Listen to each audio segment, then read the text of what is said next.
Today we'll be doing a walkthrough of the budget bill agreement on the spreadsheet by nonpartisan fiscal staff, a walkthrough of the language of the bill using a short summary document in your packets by nonpartisan research staff, and have member discussion. But before we begin, I wanted to thank many of the nonpartisan staff who have been so helpful in this process overall, beginning with the revisers, Dean Trefts and Alex Willie, and the support staff and editors within the reviser's office. I also wanted to thank our House and Senate fiscal and research staff, Doug Berg, Joe Harney, Kyle Raymond, Danielle Pinelli, Sarah Sunderman, and Liam Monahan. As we begin, I wanted to turn over to our chairs to see if they wanted to say anything about the process before we begin. Chair Hoffman.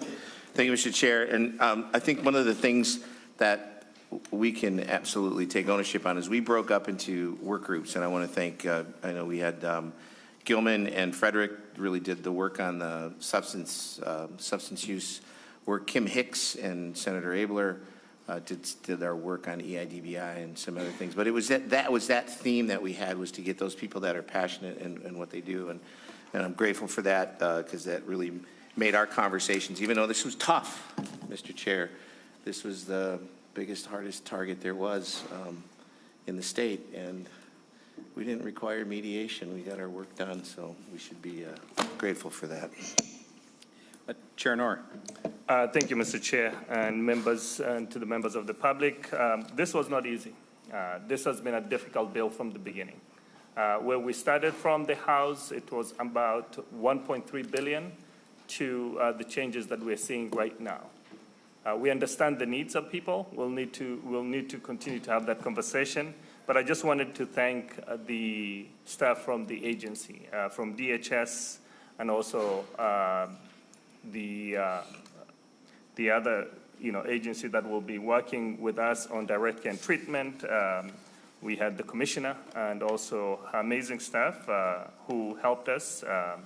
We had Christy Graham and also Director Elise Bailey, and also Carrie Brianis from DCT.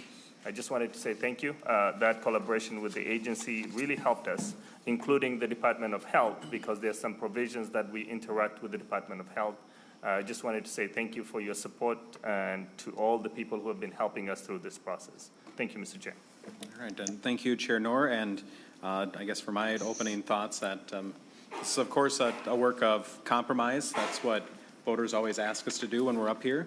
And this is probably a bill that many of us have provisions in that we can agree with, and many provisions that we can agree to, but nothing that any of us would put forward as our own in the end there. But this is what compromise is, and this is what it looks like.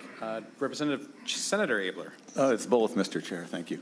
I just wanted to comment on the process. We'll talk a lot about the bill, I think, but I just wanted to commend the three of you for being like a breath of fresh air in including every conferee whenever they wanted to come. And every conferee was part of this at some point or other, in stark contrast to some of the other ones where they were like totally excluded.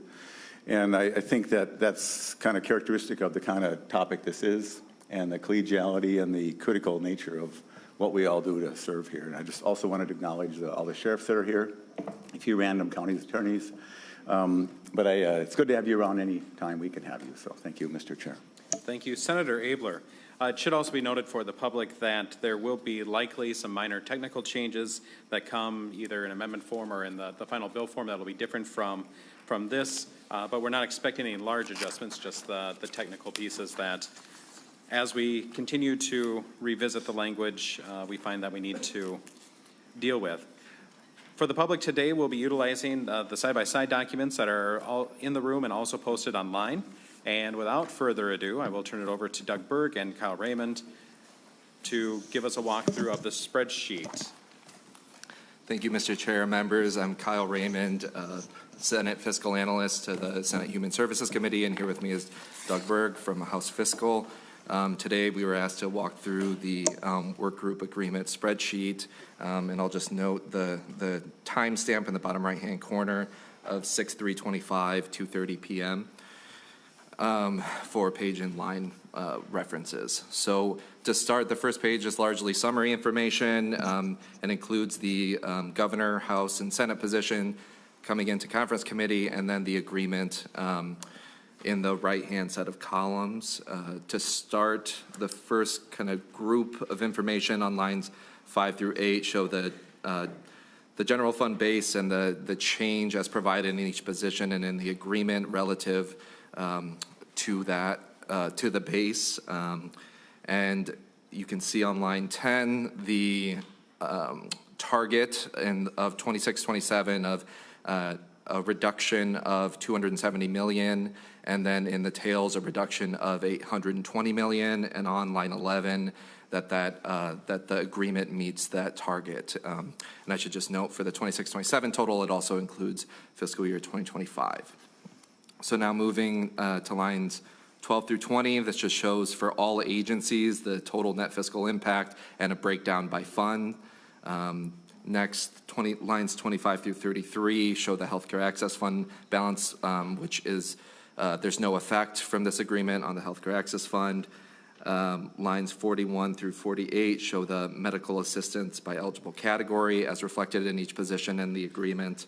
And then starting on line 50 is an agency breakdown of agency total, and then also by fund for each agency. So then moving to page 2, that continues through line 115.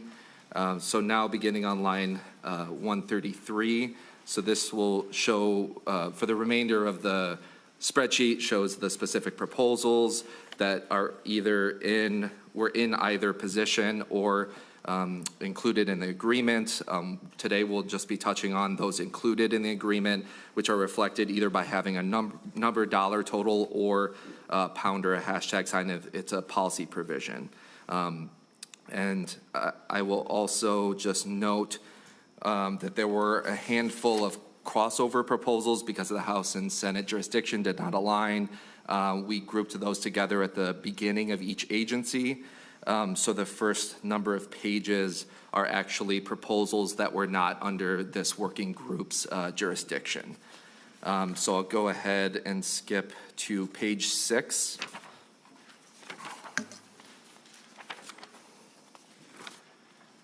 Starting on line 310, this is a governor's proposal related to nursing facility payment system changes.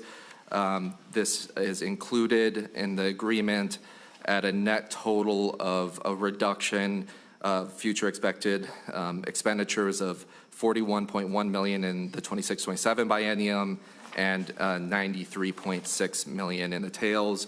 So for this and a couple of other governor's proposals, there were multiple decisions points within the proposals, so they were broken apart by subject and subtotal lines. For example, on line 313 were included. I should note the bracketed total is just to not double count these amounts, but display them for members and for the public. So for instance, line 13 is just a subtotal that is a positive number. So I'll start by just saying that on line 313, the PDPM phase-in is included. The APS inflation from the governor's proposal is included. A modified version of the single bed incentives and layaways is included. So this would phase the single bed incentive out over the course of 5 years, and I believe the layaways as well. So in each year, it would reduce by 20% until that amount is zero. And then the next item of this proposal that's included is on line 338, a payment operating cap, which is tied to CPIU and also includes a 4% annual cap. Mr. Chairman, members, then moving on to page 7. The first item is the nursing facility surcharge. That was a House item. That is included here, although you'll note that the numbers have been refined. It has a savings of 56.6 million in 26-27 and a savings of 80.8 million in the tails. Moving on to line 355 is the nursing facility payment rates Nursing Home Workforce Standards Board rules. The item, the House had the original item, but this is modified to pay for the cost of the rules up front in 26-27 and continue that into the tails, but not essentially count it twice in the tails as the House did originally. That costs $18.1 million in 26-27 and $33.9 in the tails.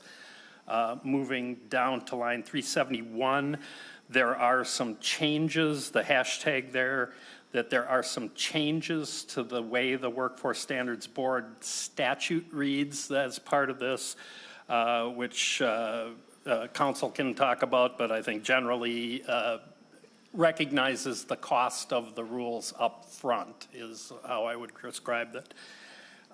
On line 373 is what was House File 702. It is some specific nursing facility property tax rates which were scheduled to expire and are continued in this bill. That costs $564,000 in the first biennium and $1.1 million in the tails. So, Mr. Chair, members, now moving to page 8, line 387. So this is a Senate proposal related to for-profit entity acquisitions of nursing homes and assisted living facilities regulation. So this is included, a modified version is included that includes a notice requirement and disclosure related to these transactions. Moving next to line 399, this is a Senate proposal to repurpose assisted living facility special project funding and repurposing it for a competitive grant. So this is included in the agreement. Moving next to line 401, this is would fund the self-directed worker bargaining agreement, the SEIU agreement. So this is a governor's proposal, was included in each position and is funded at the governor's total of just over $70.2 million in the first biennium and $55.2 million in the tails. Moving now to page 9, line 442. So this would allow reimbursement of CFSS provided in acute care hospital settings. This is a Senate proposal and is included at the Senate amount of $4.4 million in the first biennium and just over $7 million in the tails. And members, moving to page 10 of the spreadsheet at the top is the first of the DWRS items. Like the nursing home one, there were a number of items related to disability waiver rate changes.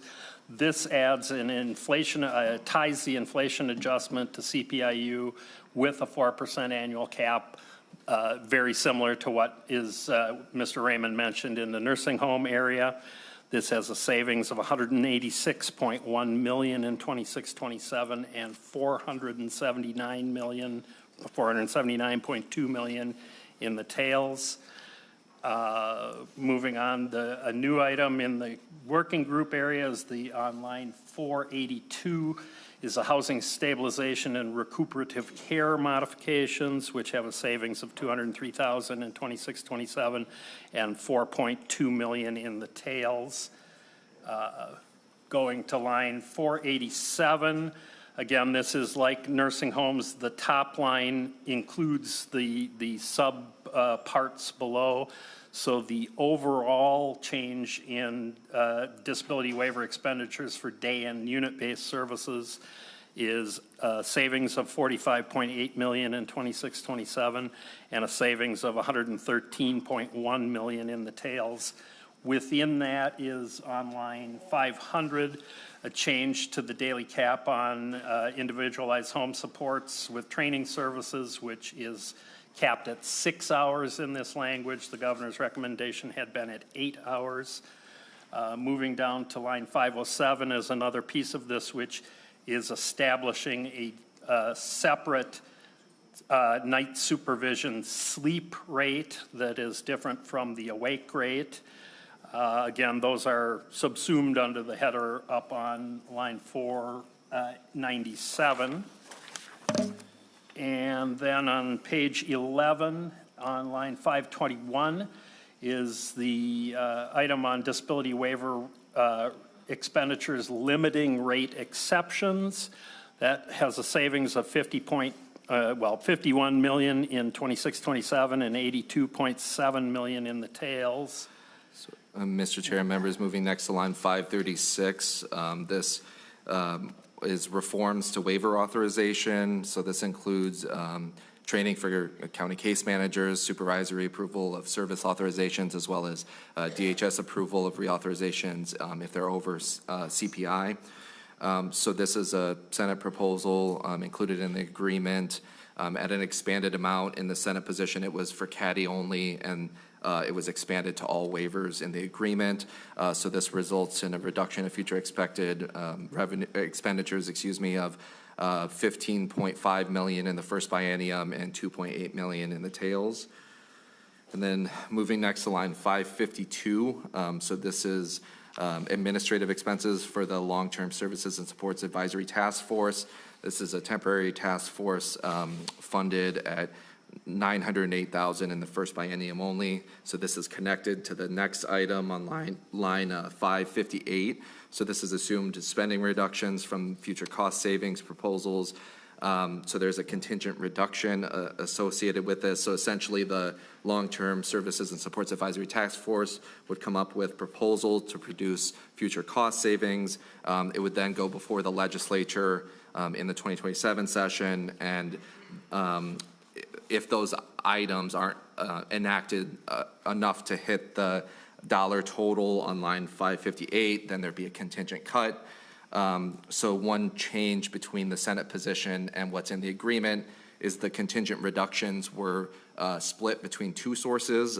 In the Senate position, it was to the competitive workforce factor, and then in the agreement, it's split between the competitive workforce factor and a contingent reduction to have a residential county share increase. So the net effect of the assumed saving proposal in line 558 is 177.5 million in the tails only. So this is, as indicated in the title, is if a capital budget bill with Miller Building funding is enacted.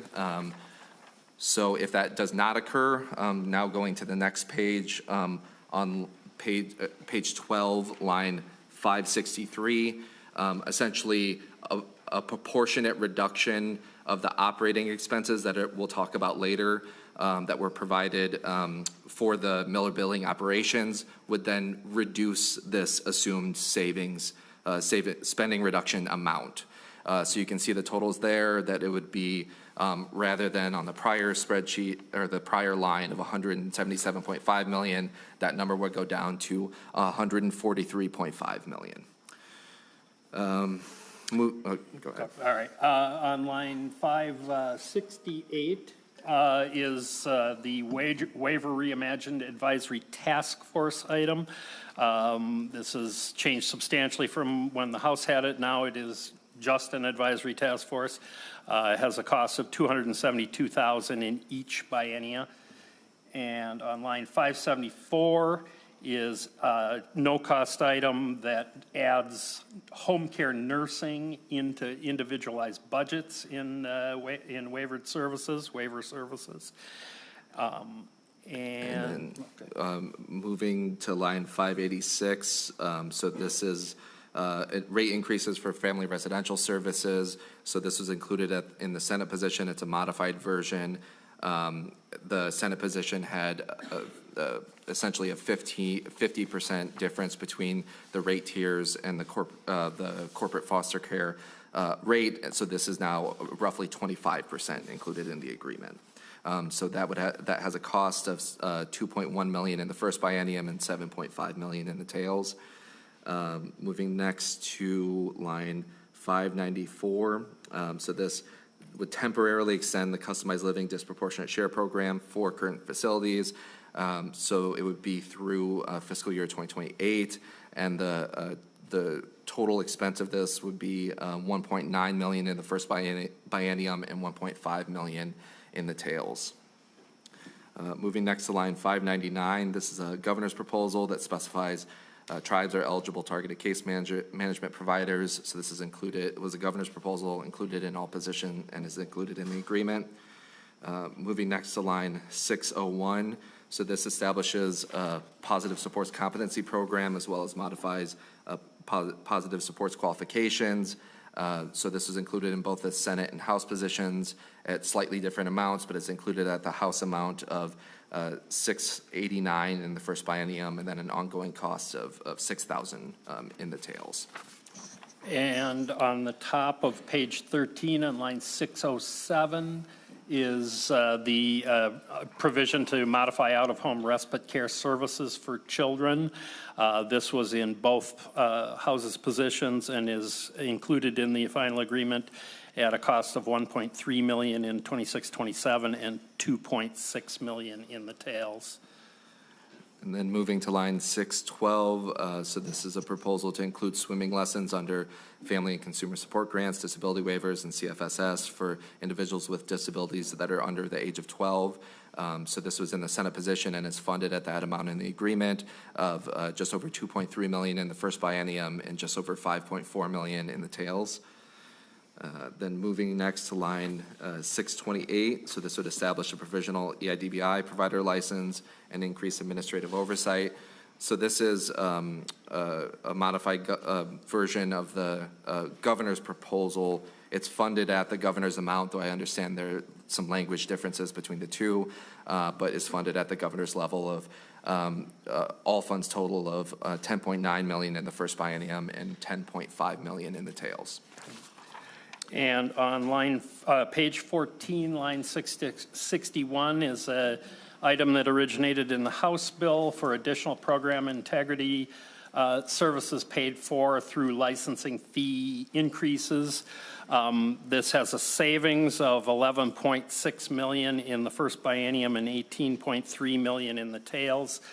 As implied by the name, it raises fees on 245 licensees and then respends the money on a variety of activities to help those licensees understand what they need to do to interact with Medicaid billing and to hopefully improve accuracy and reduce unforced errors in those.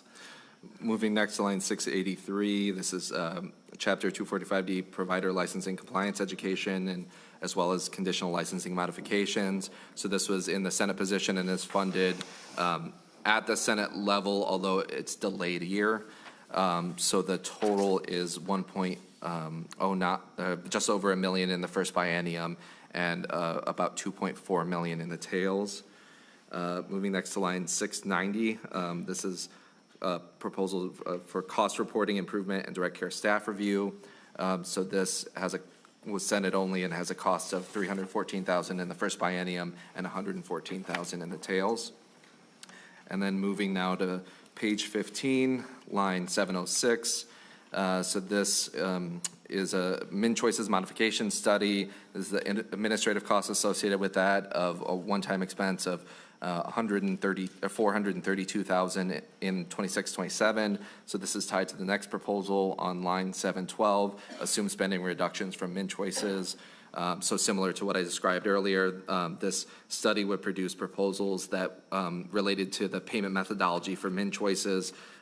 There's an assumed spending reduction of $18 million in the tails. If that's not achieved through the payment methodology changes, then there'd be a contingent reimbursement reduction of $18 million in 28-29. Moving on to line 721 is the first of a couple of additional Min Choices items. On 721, this is the implementation of abbreviated reassessments for individuals receiving waiver services that has a systems cost of $63,000 in 26-27.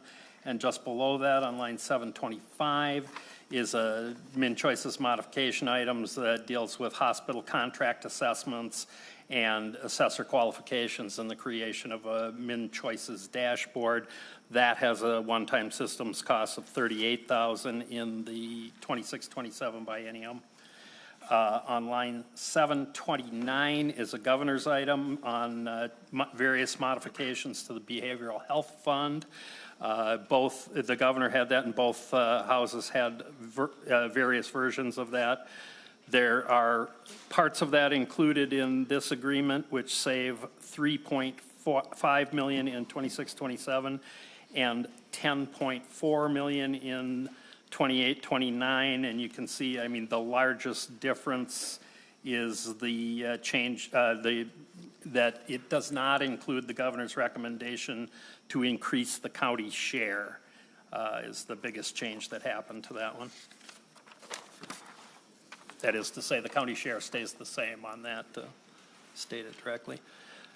On page 16, on line 746, the governor's recommendation on substance use disorder, treatment billing, and provider modifications, again, was in all positions and was picked up in this agreement at the level the governor recommended, so a savings of $3.5 million in 26-27 and 19 million in the tails.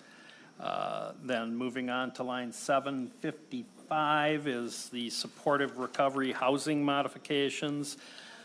This was a governor's recommendation that the House included, but the Senate did not, but it is in this agreement. Has a cost of $2.8 million in the first biennium and a savings of $285,000 in the tails. So moving next to line 768, this is funding for a substance use disorder treatment staff study, and was in the Senate position, and is funded at that amount of $102,000 in the first biennium one time. Moving next to line 773, so this would modify payment rates for certain SUD treatment services. So this is funded at $9.3 million in the first biennium and just under $25 million in the tails. And as I understand it, this includes inflation starting January 1st of 2027, treatment coordination at 100%, and then the low intensity at 100% and high intensity at 83%. I'll just mention here on line 778, there are a couple of instances of items that are not included in the agreement, but because they were included in either the House or the Senate position, but they were enacted in the policy bill. So this is one instance of that, the substance use disorder midpoint rule modification. There are a couple of other instances where that's noted as well. So moving next to line 780, this establishes housing support supplemental rate for Blue Earth County residential facility and is included in the agreement at the Senate position of $360,000 per biennium ongoing. Now moving to page 17, line 784, this establishes a supplemental housing support rate for Otter Tail County, a housing supports provider, and is included at the Senate position amount of $286,000 in the first biennium and is ongoing at that amount. In addition, on line 88 rather, is another housing support supplemental rate for Avivo, which is a housing support provider. That came in during the working group meetings. It is got a cost of $1.7 million in the first biennium and $3.5 in the tails. On line 782 is another of the items Mr. Raymond mentioned that is the medical assistance disability determination changes, was a governor's recommendation and in both bills. It passed in the policy bill, so it's no longer included here. On line 794 is a no-cost item to delay the change in the payment methodology for enteral nutrition feeding products. So there's no cost change to that. It just is shown as hashtags that it's agreed to. And then moving to line 802, the same day disability determinations. This is included in the agreement at the Senate level of just under $1.2 million in the first biennium and just over $1.2 million in the tails. Moving down to line 823, this would provide some additional temporary funding for Boundary Waters Care Center nursing facility, and includes a cost of $250,000 in the first biennium and $125,000 in the tails. At the top of page 18 is an item called Human Services Grants. This is a series of individual one-time grants that are in this bill. You can see on the unnumbered lines that are there, the various specific grants. There are about 10 of them. It has a total cost of $2.237 million in the first biennium only. And then moving down to line 848 is an increase to the senior nutrition programs. This has a cost of $500,000 in the first biennium and $1.5 million in the tails. So then moving next to page 19, line 889. So this includes grant and administrative reductions as well as transfers. So this has a fiscal year 2025 reduction of just over 35 million, a 26 to 27 total reduction of 42.1 million, and then an ongoing 28-29 reduction of just over 508,000. So what this includes is eliminating local planning grants, canceling the CRS transitional grant, the premium reimbursement for PFML, and then two underspends connected to prior self-funded worker bargaining agreements related to retention bonuses and orientation, as well as a reduction, temporary reduction of DT and H grants, though those would continue starting in fiscal year 2028. On line, page 20, beginning at line 924 and continuing through the middle of the next page are a series of grant extensions, all of which net to zero cost in the sheet, but you can see that we are extending a 25 appropriation in each case. The first on 924 is on supportive decision-making grants. On line 929 is the engagement services pilot. On 936 is the caregiver respite services grants. On 938 is the motion analysis advancement grant. On line 943 is the parent-to-parent program grant. On line 948 is the Live Well at Home grant. The 953 is the Family Enhancement Center grant. On line 958 is the Recovery Community Organization grants. And on line 963 is the Opioid Overdose Prevention grant. On line 968 is the Self-Advocacy grants for persons with intellectual and developmental disabilities grant. On 973 is the Aging and Disability Services grant for immigrant and refugee communities. On line 978 is an extension of the linguistically and culturally specific training pilot grant. And again, all of those have a zero net cost to the spreadsheet. They're simply extending the availability of each of those grants into the next biennium. So then moving next to line 991, so this is a House proposal that provides a grant to Wilder Foundation for a homelessness study. The work group included this at a net amount of $816,000. Moving next to line 997, this is additional funding for DHS's legislative and budget teams. So this was a Senate position and is included a slightly elevated amount compared to the Senate position of just under 1.9 million in the first biennium and just over 2 million in the tails. Moving next to line 1003. So this is a governor's proposal to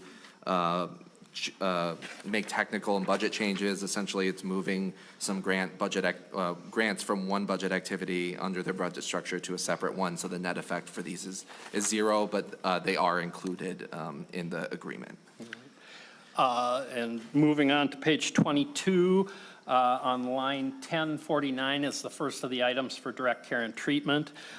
The first item is the operating adjustment, which was a governor's recommendation picked up by both bodies, and in this agreement at that amount, it costs 70 million in the first biennium and 90.5 million in the tails. On line 1058 is the extension of the free communication services for patients and clients at some direct care facilities. That extends it 1 year from it currently was set to run out after fiscal 26. This extends it through fiscal 27 at a cost of $753,000. On line 1062 is the governor's recommendation on inpatient competency attainment examination costs, liability, and data sharing. That has a savings of $16.8 million in the first biennium and $16.8 million in the tails. Moving to page 23 on line 1086 is an item for a locked psychiatric residential treatment facility build-out plan. That is $100,000 in 26-27 and zero in the tails. So moving next to line 1090, so this is funding for a mentally ill and dangerous commitment reform task force extension report and recommendations. So this is funded one time in the agreement at the Senate's level of $62,000. Moving next to line 1094, so this would extend the CARE St. Peter grant and is included in the agreement. Moving next to line 1096, so this relates to expanding bed capacity for direct care and treatment.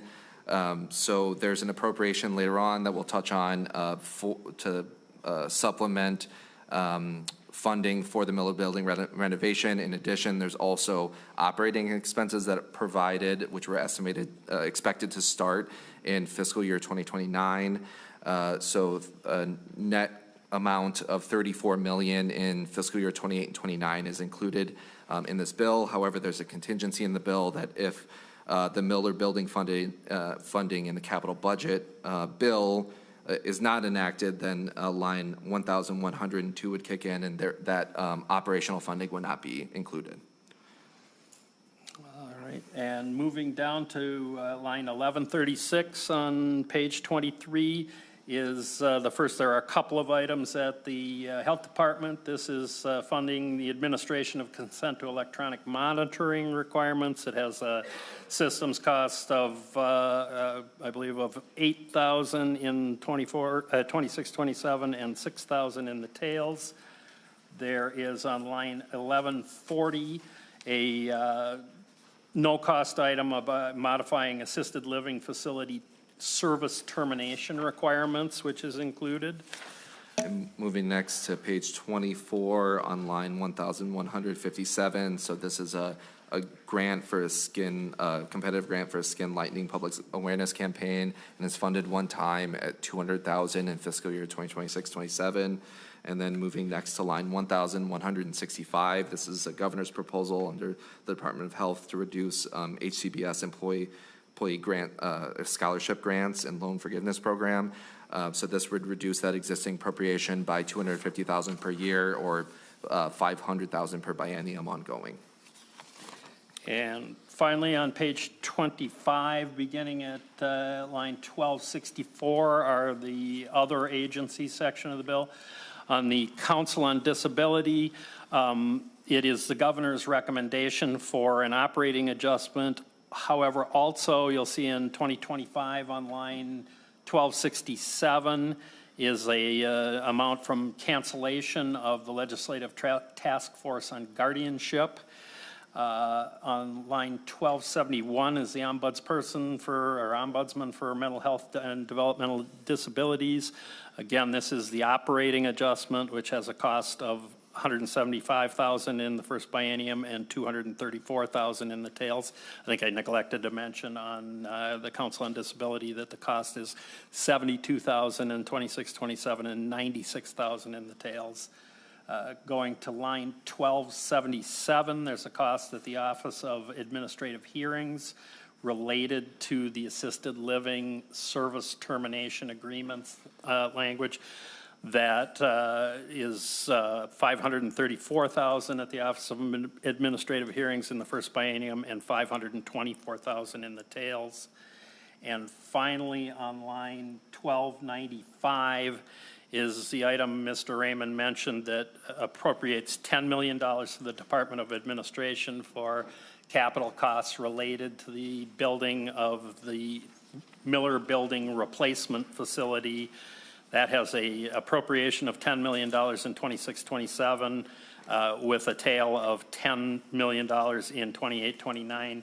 And as Mr. Raymond described, these items, whether that goes forward and that building itself goes forward, impacts what the tails are on the item he mentioned for the operating costs. And that concludes our remarks, Mr. Chair. Happy to take any questions. Yeah, Thank you, that's Mr. it. Berg and Mr. Raymond, for your quick walkthrough of a 1,300-line spreadsheet. Questions from members about the spreadsheet before we get into the rest of the pieces? Questions about the spreadsheet? Chair Knorr. Thank you, Mr. Chair. I just wanted to start with the last section, which we have the $10 million that we put for, it's $20 million in total that we're putting for the Miller building. So which means we are putting the resources necessary to start the construction of the building, waiting for another provision which we're hoping, which will be in the bonding bill or the capital investment, which is about $55 million. So the way it's set up right now, that funding will be available until 2030, so we're not taking anything away from the Miller building resources. I just wanted to confirm that. And then the second line, I think many folks have also had question, is the operations. When we have the building and we're ready to do the service under DCT, we're funding starting 2029 so that we can have the staff and everybody ready to go. Is that how I understand the provisions that exist for the Miller building? Mr. Berg. Mr. Chair, Representative Noor, that is my understanding there.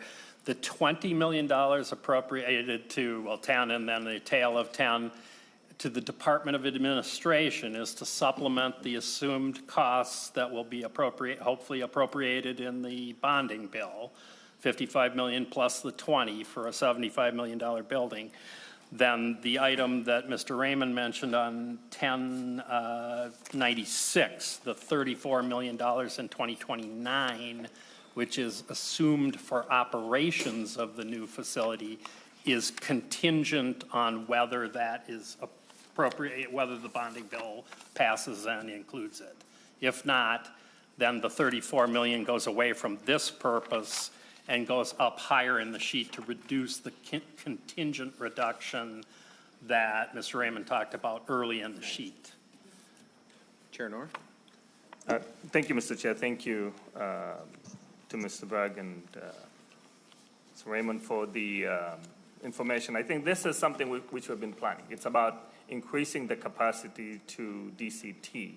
We've talked about it. We made a lot of adjustments since last session that we created the task force, the working group, an ongoing discussion. I think this is a move in the right direction. I know the chair from the Senate has got some questions or just clarifications, Mr. Chair. Chair from the Senate, Hoffman. Thank you, Mr. Chairs from the other body. I appreciate that. Mr. Chair, we're from the House. Well, you're in the Senate, and you can't say the House. Oh, I just said it, so there you go. The conversation, though, is that the capacity issue that we hear, and you see the sheriffs are here with us now, and I'm glad we're having the conversation on the Miller building.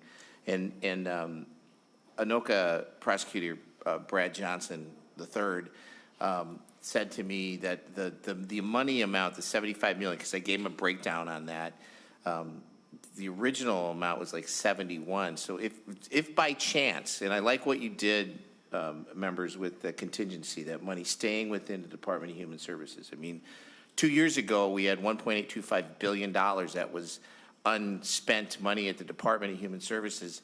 I would have liked it to stay here in Human Services, but instead it went to the general fund. So let's assume, Mr. Berg, that it's not $75 million when all bills are being paid and you're at 70 or 71. That $4 million, does that automatically go to the general fund? Does that automatically go back? Is there a play that we should do to maybe have whatever's left over from that go into the same kind of contingency fund? It's just a question. Mr. Chair, the appropriation there is extended to fiscal 2030, I believe is the date in the bill. And there are a number of ways this could happen, but if the building occurs, if the bonding bill passes and includes the building, and it is constructed, and then subsequently they do not need the entire $20 million, at that point it would cancel to the general fund whenever the building is done, but in 2030 is the date that's in the bill. If some other set of things occur, if the building does not get authorized in the bonding bill, the 20 million just sits there for now at Department of Administration, and there would have to be a decision as to whether to leave it sit or go in and rescind the appropriation, or some other decision would need to be made. Mr. Chair. Chair Hoffman. Thank you, Mr. Chair. That answers my question. I think we have, next year we'll come back, and I would like to see that money stay within our bucket of care and support, especially when we're the first place that somebody goes to make cuts is this committee. And so, you know, try to find it. And I'm not talking about doing a forecast grab, Senator Abler. I'm talking about, you know, the fact that we could just kind of save that money on the side. You know what I mean? Senator Abler. Well, thanks, and not to belabor the 48-hour rule discussion, and just for the sheriffs who are here, we've had many discussions about this, and I think if you listen to the discussion, I think you would be pleased with the attention and the desire that matches yours to find a way to serve all these individuals who are really not belonging in a jail. And I think of all the committees that have made an effort to do the right thing, I think this committee has done that. And in a cut target of $1.09 billion, that we found $54 million to put aside, just shows that it's on our mind. And Mr. Chair, not to echo the Vikings quarterback enthusiasm, but I've got a good feeling about the bonding bill. So thank you. Thank you. Senator Abler. Chair Knorr. Thank you, Mr. Chair. It's good to hear from Senator Abler that there's confidence in getting the bonding bill. But likewise, I think this is going to help us build the 50 beds that we really need in DCT. This is really essential. It's a priority for us. We've been talking about it. As you can see from this budget cycle, we've reduced completely the share for the counties, knowing that this is something that we need really to do. So we're committed to this, and I'm committed to making sure that we get to the finish line. We've got another session coming up next year, and hopefully, if there's anything, if we're coming for a special session, which another one, besides the one we're waiting for, there's still more conversation that we can have. Thank you, Mr. Chair. Thank you, Chair Knorr. Further discussion on the spreadsheet? Seeing none, we'll now turn over to nonpartisan Senate Counsel and House Research staff to do a walkthrough of the short summary document, specifically highlighting the new or significantly changed portions. Mr. Chair, members, Liam Monahan with Senate Counsel. I'm going to be working off the list of sections included document that was prepared primarily by my colleagues in the House. I'm going to start with Article 1. The first set of sections there, beginning with sections 1 to 3, 11, 14 to 16, are all related to the proposal for nursing home rates. These sections are related to imposing a cap on the operating payment rates for nursing facilities. The rate would be capped at annual CPIU or 4% annually, but this is coupled then with a upfront rate adjustment to the nursing homes in order to pay for the implementation of the Nursing Home Workforce Standards Board's employment standards.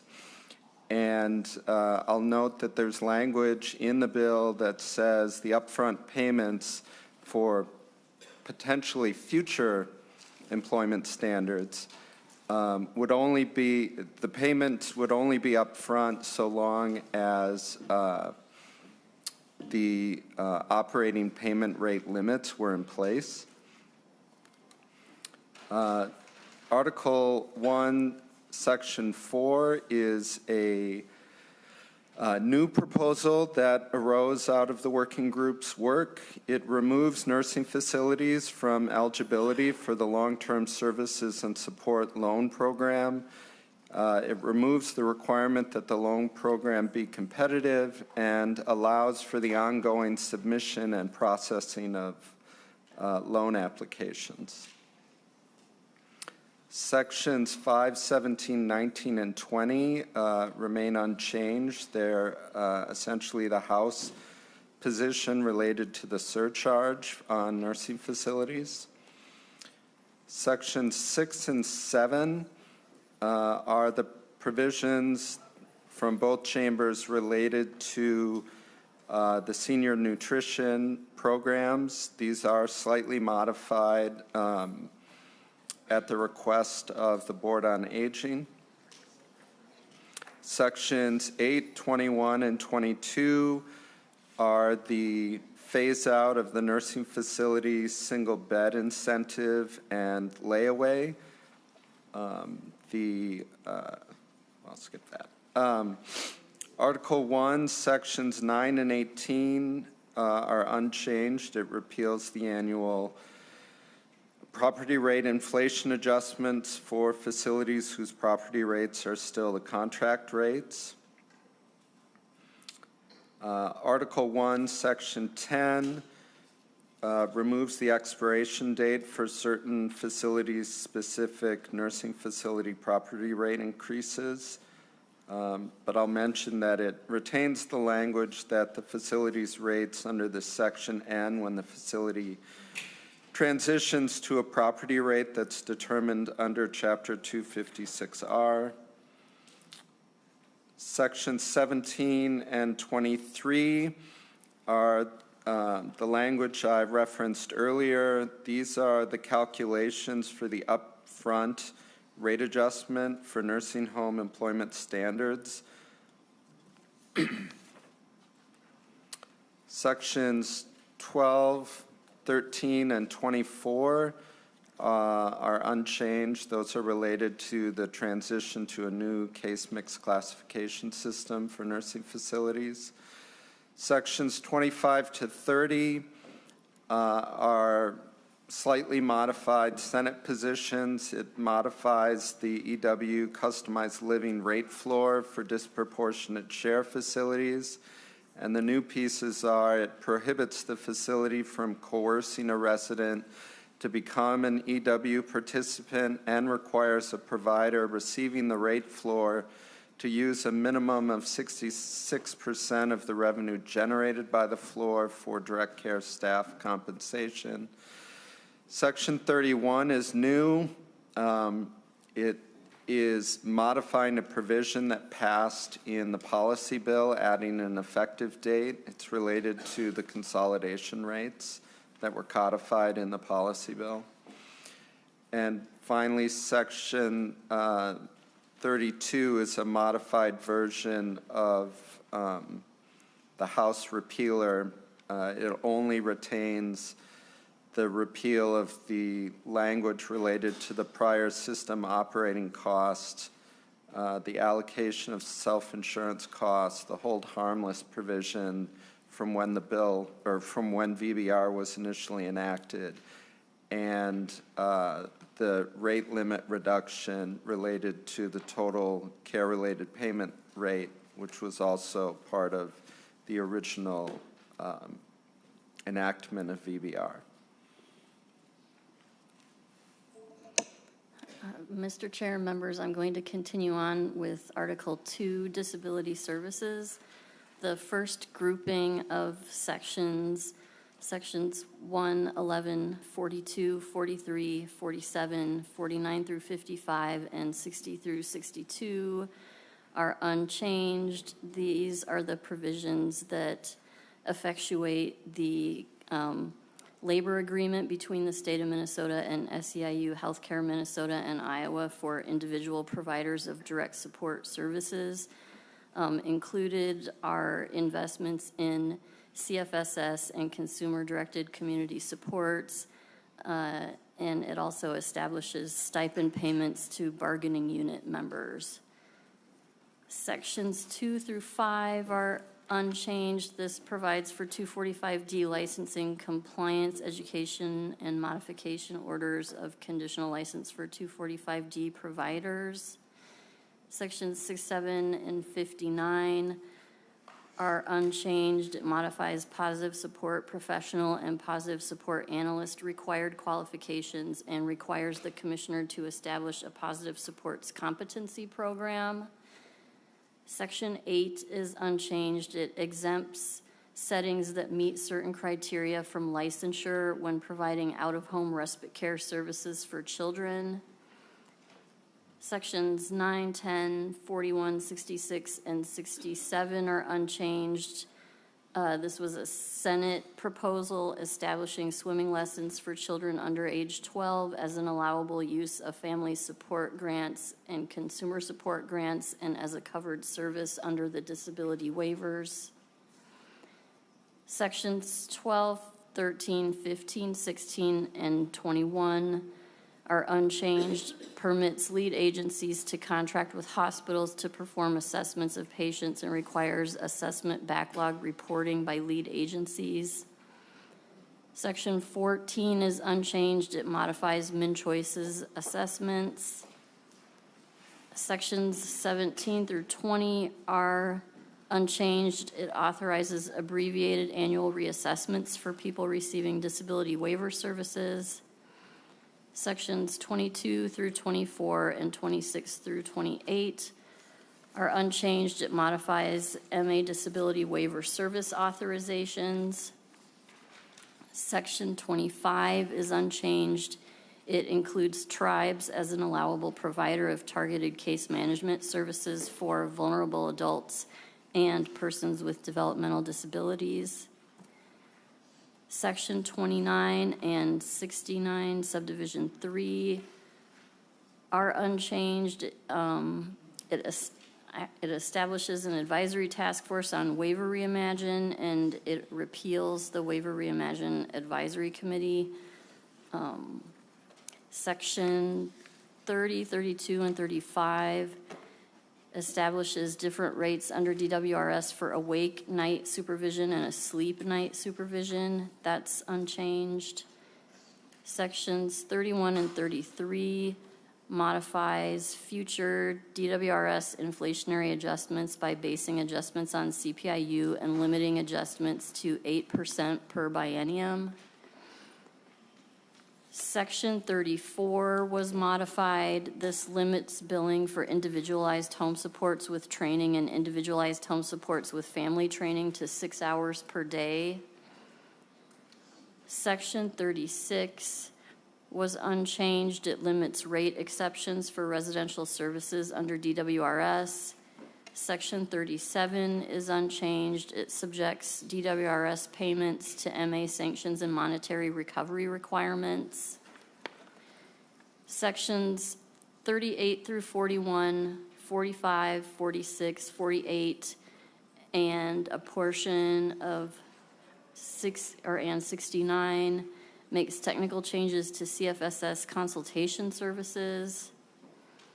Section 56 is unchanged. It requires the commissioner to develop an individualized budget methodology exception to support access to home care nursing services.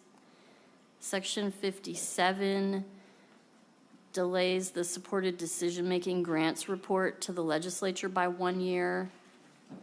Section 58 was modified. This establishes a long-term services and supports advisory task force to advise and assist the legislature and the governor to reduce the cost growth in long-term services and supports, build greater efficiencies into the long-term care service system, and achieve better outcomes for Minnesotans with long-term care needs. Section 63 is unchanged. It requires the commissioner to make recommendations to the legislature to clarify DWRS provider cost reporting requirements and modify compensation encumbrance requirements to support direct care staff retention and the provision of quality services. Section 64 was modified. This requires the commissioner to develop a proposal for a long-term care consultation services payment methodology that does not rely on a time study to determine reimbursement to counties. Section 65 is unchanged. It permits MA reimbursement for CFS services provided while a participant is receiving acute inpatient hospital services. Section 68 was modified. This increases the previously established but not yet effective rates for family residential services. And Section 70 is the repealer. It repeals statutes related to direct care provider premiums and the Legislative Task Force on Guardianship and laws establishing the Waiver Reimagine Advisory Council and an online support planning tool because the language for the planning tool was moved to a different section. Mr. Chair, I'll continue on to Article 3, Healthcare. Section 1 is unchanged. It enhances Medicaid disability determinations, and Section 2 is also unchanged. It makes technical changes and extends the sunset date of temporary rates for enteral nutrition and supplies. Mr. Chair, moving to Article 4, Substance Use Disorder Treatment. This starts on page 112 of the bill. We have sections 1, 3 through 19, 22, 31, 37, 46, and 47. These are provisions from the governor's budget bill. These are the SUD treatment program and service changes and provider qualification changes. The changes relate to psychosocial treatment services, ancillary treatment services, treatment coordination, and other services. It adds definitions in Chapter 245G, and they also make technical cross-reference changes throughout. Next, we have sections 2, 23, 35, 38 to 44, and 49 to 51. These sections change sober homes to recovery residences and establish requirements and certification for recovery residences. They require compliance training for RCO owners, active in management, and managers and supervisors, and change terminology throughout statutes. Next, we have sections 20, 21, 24 through 30, 32, 36, and 53. These are from the governor's budget bill. These are the behavioral health fund payment and eligibility determination reforms. These also prohibit new room and board services vendors from receiving behavioral health fund payments. A note that Mr. Berg and Mr. Raymond discussed on the spreadsheet, this does not include the county share increase provision. Sections 33, 34, and 48. These adjust the SUD treatment service rates based on the rate study from a couple of years ago and add annual inflation. These were changed during the work group. Specifically, Section 34, the rate percentages were changed for low-intensity residential, high-intensity residential, and treatment coordination. Section 45, this was unchanged. This requires direct payments to tribal nations and urban Indian communities for traditional healing practices and culturally specific providers rather than grants. Section 52 was a Senate provision. This requires the commissioner to conduct a study and develop recommendations to eliminate limitations on licensed health professionals providing SUD services. Section 53, this requires the commissioner to establish new billing codes for non-residential SUD treatment services, identify rates, and update the fee schedule. And I believe both houses carried this. Sections 44 and 45 are a recodification of Section 254B.05. This was a Senate position. Section 56 is a revisor instruction related to terminology for behavioral health practitioners. And Section 57 is the repealer. It repeals statutes related to SUD treatment, sober homes, and the Behavioral Health Fund. Next, I'll move to Article 5, the Direct Care and Treatment article. This is on page 171 of the bill. Sections 1 and 2 are changed. These sections now remove the exemptions to the county cost of care requirements that are expiring on June 30th of this year for ANOCA and community behavioral health hospitals. Previous versions extended these exceptions. Section 3 is new, coming out of the Priority Admissions Work Group.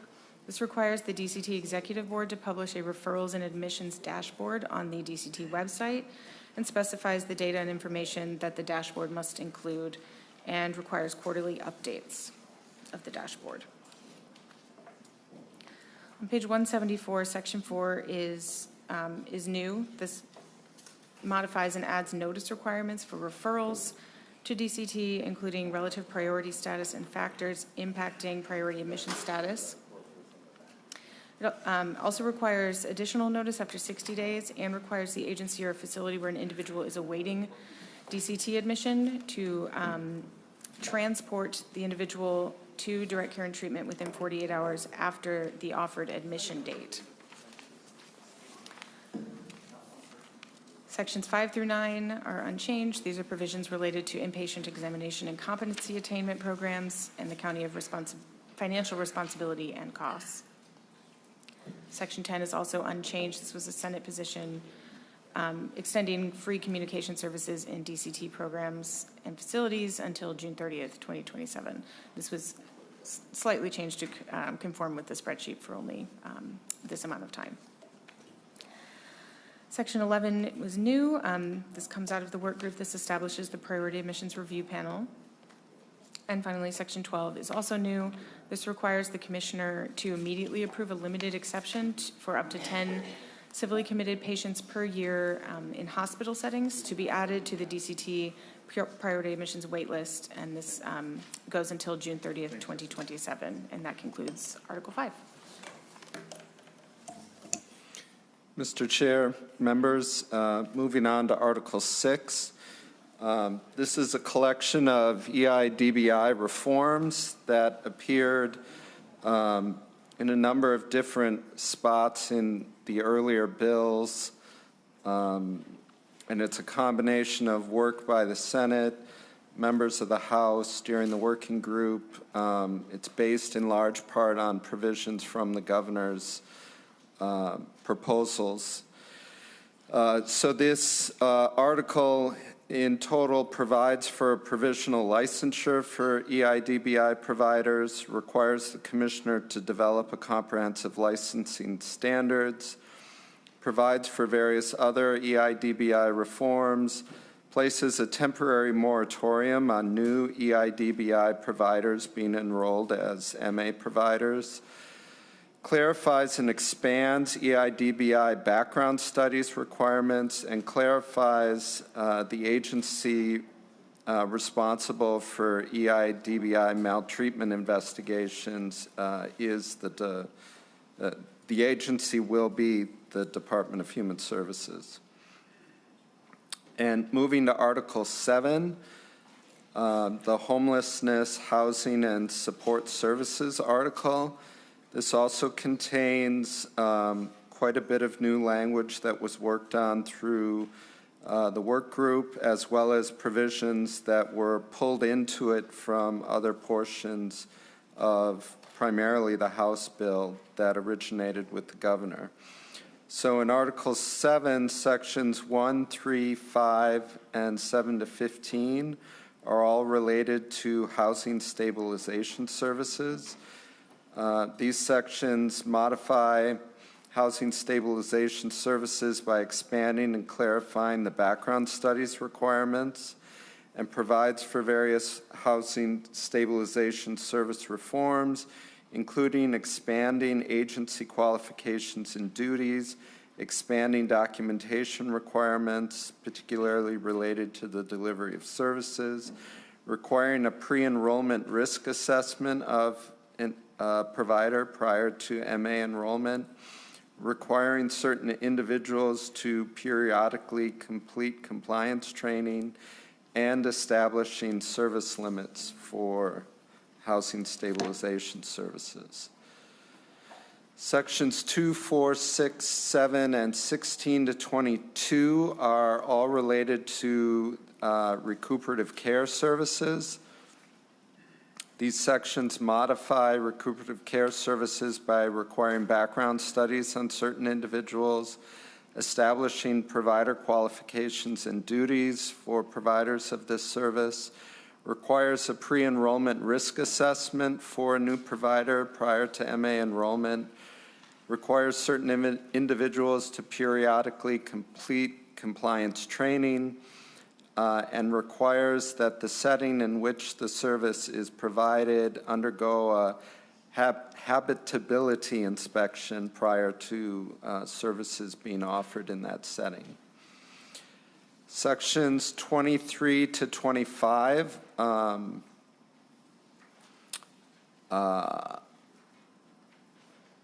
are, I guess, new to this article, but they appeared elsewhere. They are the 3 housing support supplemental service rates that were described on the spreadsheet. And finally, Section 26 is new. This repeals statutes that are rendered obsolete by other provisions in the bill, and these repealed statutes are related to background studies for housing stabilization service providers. And I'll just mention that the result of this is not that background studies aren't required, it's just that the language was moved. Moving to Article 8,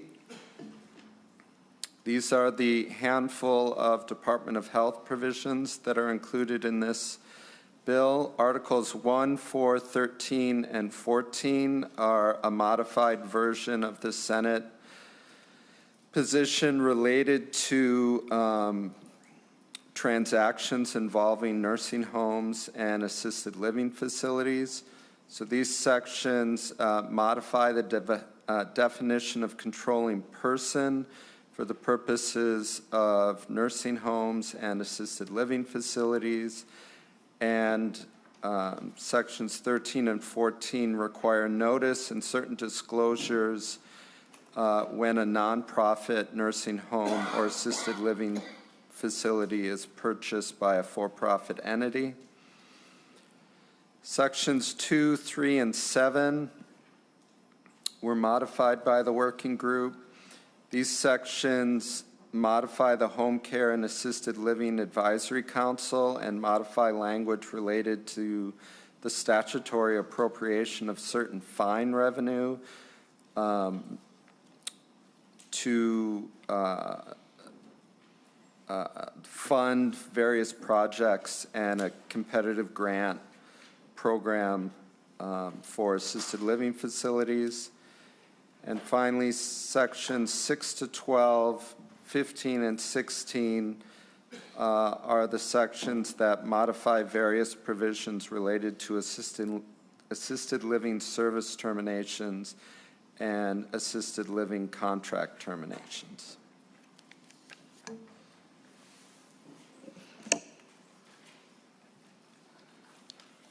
Mr. Chair, the next article is Article 9, the miscellaneous article. Section 1 is unchanged. It makes a conforming change to MnChoice's assessment timelines to be consistent with a change that was made last year. Sections 2 through 5 modify the mentally ill and dangerous civil commitment reform task force by expanding the task force's duties and extending the expiration date to January 1 of 2027. And section 6 is new. This is just a revisor instruction. It instructs the revisor to change terminology from emotional disturbance to mental illness throughout Minnesota statutes. And the final article, Article 10, is the Department of Human Services Program Integrity article. Sections 1 and 2 are unchanged. They allow the commissioner to issue a discretionary temporary licensing moratorium for up to 24 months, outline requirements for issuing the moratorium, and make related technical changes. Section 3 is unchanged. It allows the commissioner to review all new license holders within 12 months after a change in ownership. And sections 4 through 10 were changed largely due to some TA we received from DHS in order to match the spreadsheet. This increases DHS licensing fees ads fees for change of ownership exception and satellite facilities, deposits fee amounts for program integrity activities, and specifies allocation of fees collected by counties. And that concludes the language articles. Thank you all for that walkthrough of the language that we have in front of us here. We can open it up to general discussion on the spreadsheet and the language. Senator Bate. Yeah, thank you so much, Mr. Chair. I wanted to inquire and speak about Article 6, the EIDBI reform. I know there's a lot of work that's been done in this committee, especially by Representative Hicks and Senator Abler. So I just wanted to see if they can just touch on some of the changes in the reform that we see, and also some of the questions around the implementation dates in those changes.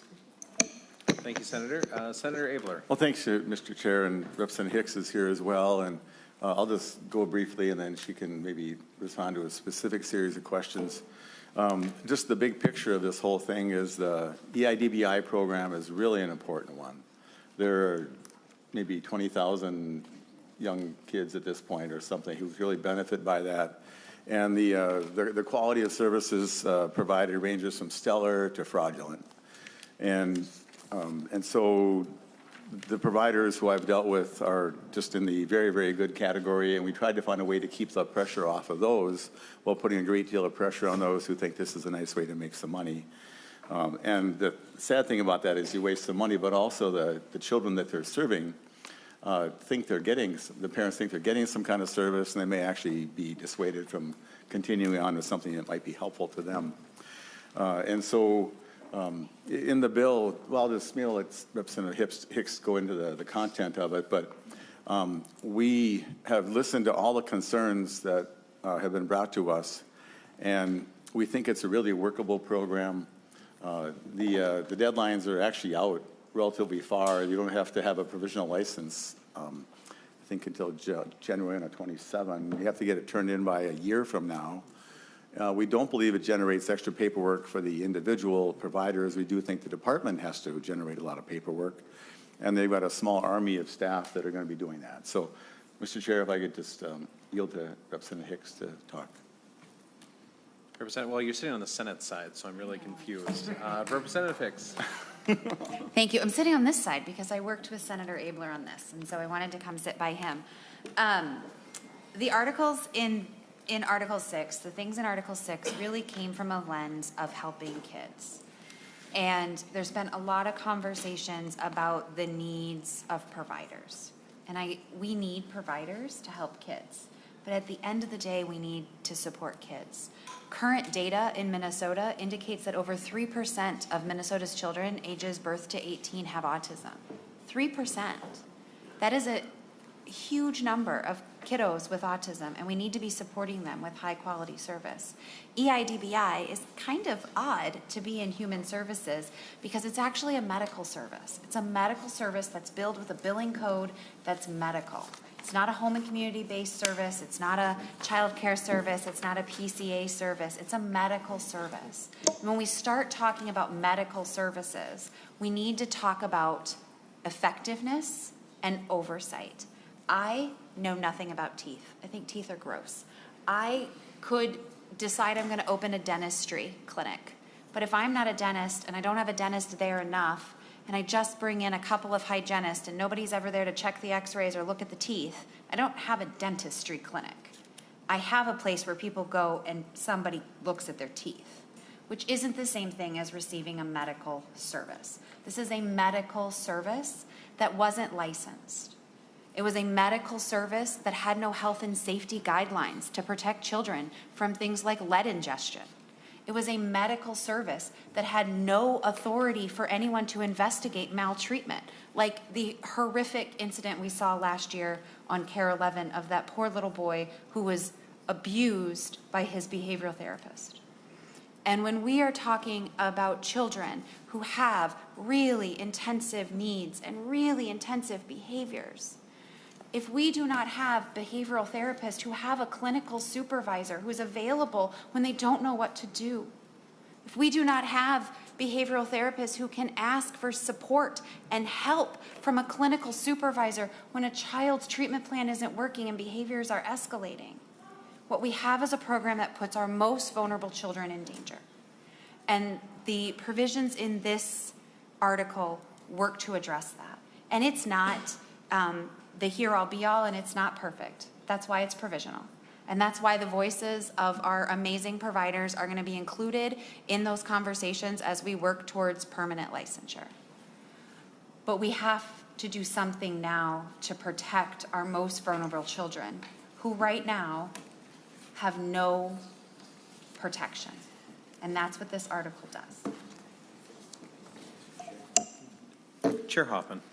So, and with that, I know there was some conversation about dates. I got confused when I saw the different dates, you guys. And first of all, to you two, I thank you for taking on this. This is just something that is, you were talking about, to your point, you know, the vulnerable children that are in our lives. And it's like, okay, and this is where your two passions, and I appreciate you two jumping on this. But just seeing the back and forth that I said, there was some concerns and some dates or starting dates, and I got lost in the minutia on that. I know Dr. Larson and the folks that were all part of your group, you had put together this huge working group of people that were parents and providers and folks, and so where did we land on those dates, Kim and Jim? Thank you. Thank you so much, chairs. There's three of you. It's just really. So One too many. the applications will need to be submitted between July 1 of 2025, so here in a few months, and May 31st of 2026. So we have almost a full year, about 10 months for application submission. And if you do not have an application in process by June 1 of 2026, you will no longer be able to operate. So we are running about a year for people to get all of the pieces in place. So we're giving about 13 months now, because we're into May, before there's any concerns.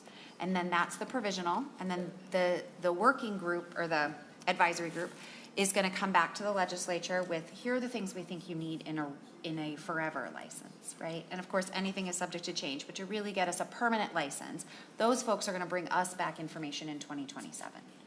So we have a long runway here, and that is on purpose. The only thing that is more immediate is the moratorium, and that is because if we're going to be moving from what we are to provisional to permanent, we need to pause for a minute, so that we are, supporting the folks that are already doing the service, making sure we get everybody successful in that space. So that is immediate, but everything else, we got a year.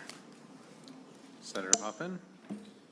No, Mr. Chair, that explains it too. If Senator Ayler can go in addition to that. And then, sorry, Senator Fata, I didn't mean to I know you had more, but it was just like, it just dawned on me, and that's the Senate prerogative, is to be able to just jump in, and I don't know, somebody taught us that years ago. But. Yeah, with the Wild West committee that you ran. Senator Abler. And so, Mr. Chair, and then I'll just add a few more things, and then Senator Fate can get the floor back. And I think just to bear in mind, a lot of these cases are easily $200,000 or more. And so I've been involved in a lot of regulating groups, and my philosophy is to try to decide, I'll draw a line at 30 percentile in my head. There's not that line in this bill, but that's my head. And so that the providers who are functioning in a responsible way, making up the bulk of the service groups, are almost unaffected at all, because they already do the things that this bill says to do. And those that are in the lower 30 percentile, we try to get those best practices, and in my head, half of them will comply, half of them won't. And if some of those won't comply, then frankly, we're not going to miss them, whether they be, EIDPI providers or a new licensure group that we're creating. And so there's a couple things that were remarked about, and one is that there's this QSP, and there's these scrutinizing of review of the case. There are cases where these QSPs never even get to meet the individual. It's all done by Zoom, and I don't know how on earth you can really determine the status of an individual on Zoom, particularly if they're a child with autism, and if they're going to pay attention well, and to see if it's working. And so we do require, and we discuss this a lot, and it seems like the folks doing best practices have at least one of these in-person things every 3 months, which is like the very least that we should require. And the second thing is that the new standard is that these QSPs and BCBAs will be employees of the company. They're not limited to be employees of only one company, but what's come up is that, well, I can't control them, they're just a contractor. Like, okay, well, now they're your employee, and then the people that are running good operations are already keeping an eye on their professionals, and many of them are the professional themselves, and it's not, to me, any undue burden. The third thing that came up was how often supervision should happen. And so the standard is like 1 hour in 10. We have 1 hour in 16, or less if it fits the case. And so we weren't trying to trap anybody in this, and we're not trying to close anybody down at all, unless you're just not doing a good job, in which case, then we're not really thinking that's a bad thing. But all the providers we've talked to, and I won't single out any groups, but have been really on top of their game, and they really want to help. And we really think, Kim and I having gone through this, Representative Hicks and I having gone over and over the various concerns, we think this is actually going to work. So that's the best I got, Senator Fate. Senator Fate. Yeah, no, that was very helpful, Senator Abler and Representative Hicks. I know you both put a lot of time into this, so I appreciate you all both diving into this and trying to make the best of what we can. The way I'm reading it is that, and I could be wrong, but a lot of the effective dates or the implementation dates are either at final enactment or July 1st. Is that correct? Or am I missing something? Representative Hicks. Thank you. I will push this back over to Mr. Monahan, but I'm looking at the provisional license on 182.9, and that's where the provisional license dates are. Mr. Monahan. Well, if you have a different question in mind, Senator, do you want to ask that question? Senator Fate.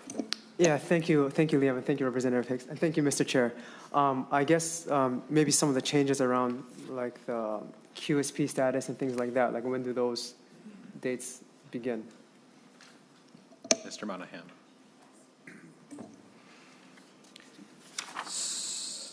Mr. Chair, members, if you are asking about the employee requirement, that is effective the day following enactment. There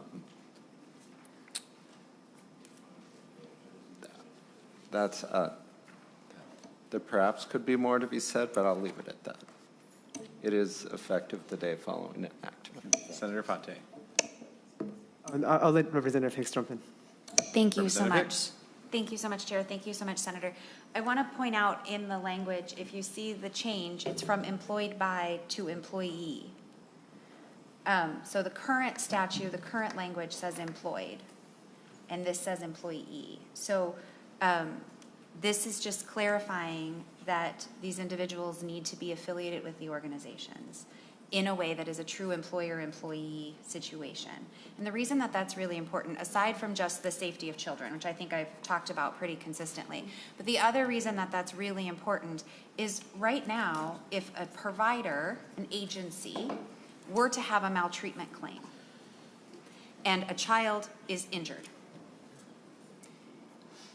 right now, the contracted folks who are not employed by the agency. In fact, many of them are not employed by any EIDBI agency. They are contract agencies that are not even enrolled with DHS.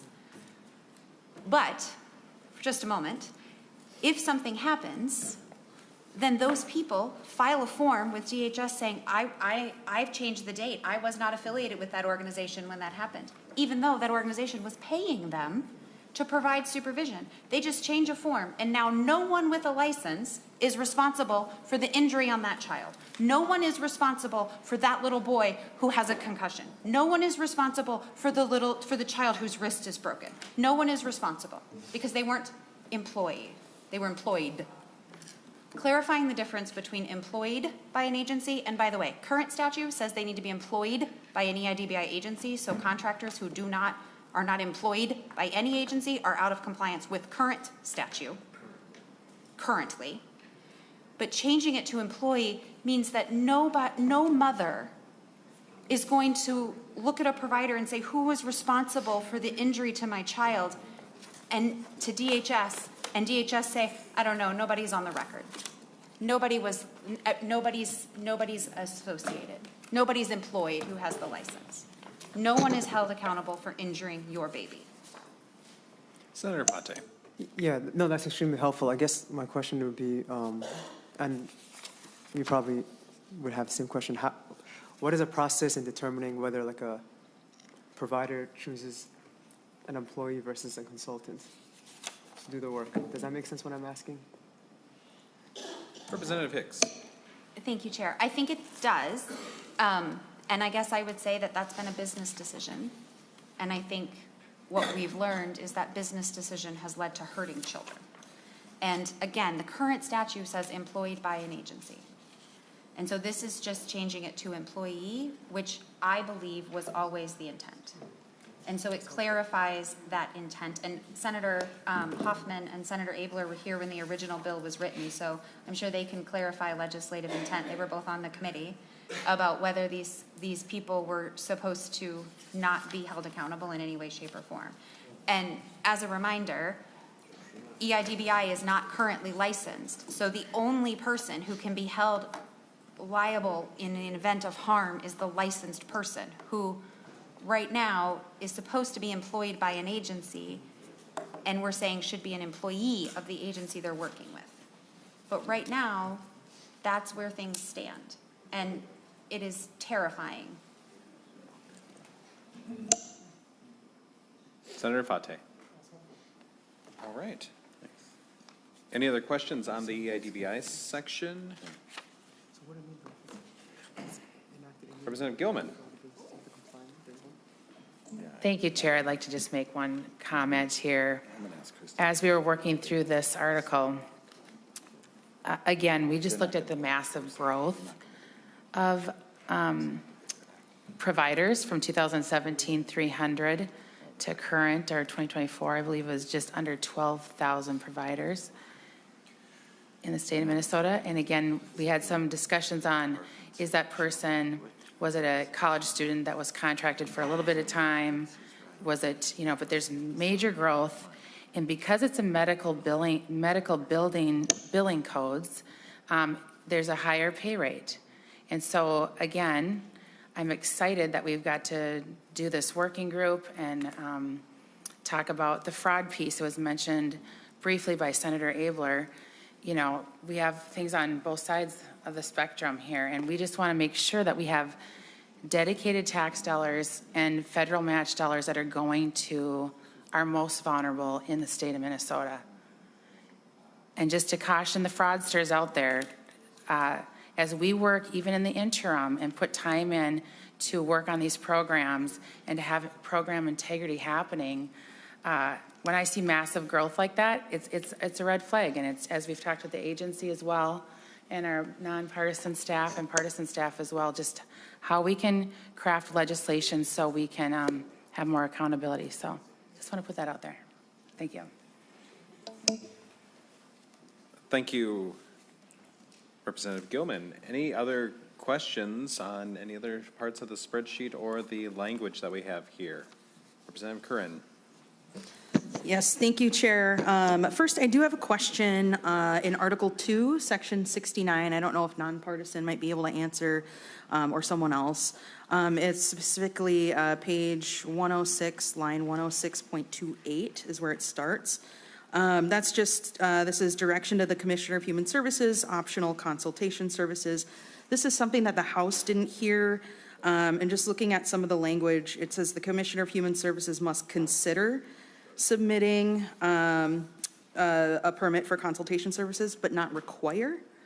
And I know that consultation is important for access to services. So just wanted to see if we get clarification on specifically who this section applies to. If we look at line 107, 1 and 2, if we could get clarification on who those folks are that this section affects.